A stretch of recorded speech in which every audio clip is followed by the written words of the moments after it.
What's up? This is Justin Gordon, mental health therapist. This video is part one of a two-part series for 7 ways you can improve the quality of your sleep. All right, jumping right in. Number one is controlling your screen time. And the reason you want to do this is there are several different parts of the brain, or systems in the brain rather, that respond to the light that is coming in through your eyes. And depending on the amount of light that is coming in, they either stimulate wakefulness or stimulate sleepiness. Among these parts are the pineal gland and a network of other parts called the reticular activating system, which is made up of several other parts with some really hard to pronounce names. These parts are really important in giving us the best chance of quality sleep, since, as everyone knows, the last thing a sleep-deprived person wants to do is mess with the pedunculopontine tegmentum. One term in this process that you probably will recognize is melatonin. Melatonin is naturally produced in our brain and makes us feel sleepy and helps us fall asleep. So if you've ever taken melatonin or given your kids melatonin to save your life, in essence, you're giving them a neurochemical that they naturally produce anyway. You're just giving them a boost of it.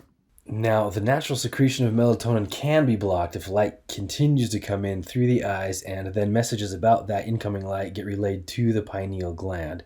So intense light from screens late at night can trigger the pineal gland to stop secreting this neurochemical that helps us fall asleep.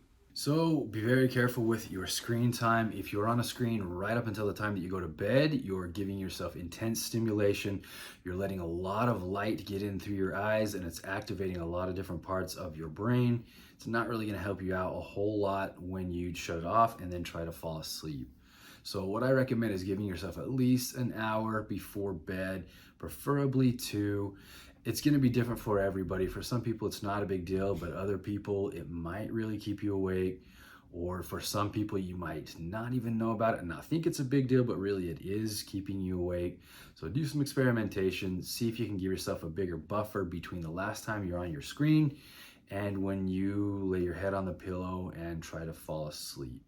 I highly recommend reading a book instead. I'm a huge fan of books and reading anyway for the brain, especially if your screens are causing you to stay awake at night. Fortunately, these devices that are probably rotting our brains now come standard with some settings that will help rot our brains just a little bit slower, which is good. They now come with blue light filters that you can turn on or off manually, or you can even go into settings and set it to where the blue light filter comes on, say at 7 o'clock at night. So from 7 p.m. onward until you go to bed, even if you are on your screen, you're not getting some of the intense blue light. It gives you more warm tones. They're less stimulating. With an iPhone, it's called night mode. With MacBook, you go into System Preferences and click on Displays, and there's a tab called Night Shift where you can adjust the tone and take out some of the blue light. You can set it again to turn on at a certain time and then automatically off in the morning again, so that during the day you get the normal picture that you want. On iPhone, you go to Settings and choose Display and Brightness, and then you can turn the night shift on. And from what I've been told, in Android devices there's its own version of night mode as well. Now, if watching TV late at night is your thing, I honestly don't know if any TVs have any filters like this, but if that's the case, what you can do is buy some blue light blocking glasses. They look kind of like this. This is a pair that my wife has been using for several years now. These will actually block out the blue light. They seem to do a really good job, and that way you don't have to worry about any of the filters or settings on any of your devices. So if TV is your thing, that's one option if it doesn't have any filters, or if you really just don't want to use any of the filters, that's another option as well. My wife used to get headaches when she'd work on a computer, and so she got these glasses so they could block out the light so she wouldn't have to worry about it, and she said it actually made a pretty big difference. So these glasses you can actually order on Amazon. If you're interested, I'll put a link in the description to where you can buy some of them. Get on there and check some of them out. They have a lot of different styles that you can choose from. You can probably find something that you like. And if you have to be on a screen late at night, this might not be a bad way to go. All right, so there's the first one. Now, before moving on to the second one, with each of these, it's going to be different for everybody. It's not a one size fits all thing. So basically, use your own discretion. You know yourself best. Some of these you will have tried, some of them you won't, some of them you will have tried differently. Some you might think won't work but will. Basically, try them all and see if they will work for you. All right, so the second one is have a transition routine. In essence, what you're doing then is transitioning from being awake to being asleep, which sounds obvious, but if you're used to going and going until nighttime and then you spend all night thinking about going the day before or going the next day, it's not quite as obvious of a transition. So what you need to do is have some kind of a transition from where your brain waves are firing in beta and you're awake and you're going to where they slow down to alpha and then slow down to theta and then slow down into deeper sleep. So you need some kind of a ritual that is in essence telling your brain that it is time to start winding down and you're gonna fall asleep pretty soon, all right? Now, this can be your normal nightly routine where you lock up the house and turn the lights off and start brushing your teeth, get ready for bed. That can be sort of your transition time. You are physically transitioning. What you need to do is make sure that you're also mentally, emotionally transitioning, meaning some of the stuff that you were thinking about during the day or that you were doing or that was bothering you during the day, you're starting to put that stuff away and you're going to start thinking about things differently. You're going to start feeling differently. You're going to start slowing down, demanding less of yourself, transitioning into a slower phase. In essence, giving yourself permission to check out from the day, leave it behind, relax, fall asleep. This ritual, we call it, can be different for everybody. It's going to be different for everybody. Find something that works for you. If there is something in particular that does calm you down, you might try that.